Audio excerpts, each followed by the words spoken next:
To discuss the Rivers State situation, I'm joined now by former Special Advisor to ex-Rivers State Governor Nyesom Wike, Opunabo Nkotarie. Opunabo, thank you very much for joining us. Let's begin with your general view of the crisis, so to speak, over the local government chairman's tenure. There seems to be calm now. Do you hold faith that that calm will hold? Can you hear me? Yes, I can. Did you get my question, sir? Yes, I did. If the calm will be sustained, that was a question. Yes, go ahead. Am I right? Yes. Okay. Well, yes, the calm could be sustained on the part of the governor of the state, who, in the face of tyranny and provocation, if you remember, he has always said that if it meant sacrificing his own life for the peace of Rivers State, he was going to sacrifice. But unfortunately, we have detractors who are hell-bent on ensuring that you have chaos in the state. You know, in a sister nation yesterday, I said definitely they are calling for a state of emergency. All they're interested in, I'm talking of Nyesom Wike and his cohorts. There is no need embellishing the facts. We all know that the arrowhead is the FCT minister, who himself said, wanted, that he was going to ensure that they give the Rivers State governor enough problems to distract them from governing. But I can tell you that on the side of the governor, he really wants peace, because don't forget, whether you like it or not, after 4 years, he has to give account of his stewardship. Okay, let me quickly interject and ask you about the inauguration that was held for the caretaker chairman. The governor did promise that he will expedite action towards local government election. Do you expect that this will be in the nearest future, or it is just the usual political talk? If the governor is a man of rectitude, whatever he says to you, you can go to the bank with it.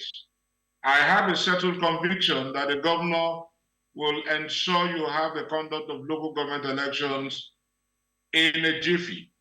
I have that conviction because he has so said, and he also told the caretaker committee chairman that they might not be in office for so long. You know, you have this tradition of 3 months, 6 months, at times 1 year. But he has said no, that they will be in office for a very short period and they will conduct local government elections. I have no fear, I have no doubt. I cannot impugn his integrity because he has not given us cause to so do. So okay. I have that conviction that yes, local government elections are going to be conducted very soon. All right, let's take on another issue. The call for a state of emergency. What governance challenge or breakdown in administrative function do you think led to the proposal of a state of emergency as a solution to the local government tenure crisis in the state? Well, that call is misplaced. It's a high blood pressure of deceptive rhetoric and anemia of concrete performance. In the terms of, I'm talking of the caretaker chairman, who is working and doing everything to ingratiate himself with the minister, his paymaster, the minister for the Federal Capital Territory. All he wants to do is to let the minister know that he is working, and so whatever he's being given is not given in vain. Why are you calling for a state of emergency? What has happened in Rivers State that did not even happen under the former governor, who is now the FCT minister? In this particular instance, don't forget that you have the constitutional provision that states that local government chairmen are supposed to be in office for just 3 good years, after which their tenure will expire. Unlike the former FCT minister who came into office, we all came into office. I came into office, I was his special advisor on media and publicity. We came into office together, and one of the first assignments I did was to call for the dissolution of local government councils and the appointment of caretaker committee chairmen. Heavens did not fall. Now, this governor has decided to wait until the expiration. He did not dissolve the local government councils. He waited for the expiration of their tenure and is now setting out, has now set up the caretaker committees, because nature abhors vacuum, and you cannot have vacuum.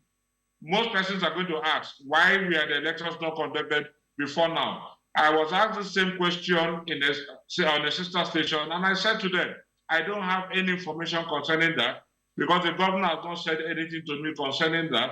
But don't forget, he's in a better position to decide when and how best the elections could be conducted, because he has the security reports. Okay. How he acted on security reports, security information, I do not know. Okay, I mean, you made a valid point that it was a rushed decision to ask for a declaration of a state of emergency. Then again, one would want to ask... There is nothing in River State that will call for a declaration of a state of emergency in the state. All right, quickly, because of time, sir. Yeah, I was just reiterating that you have...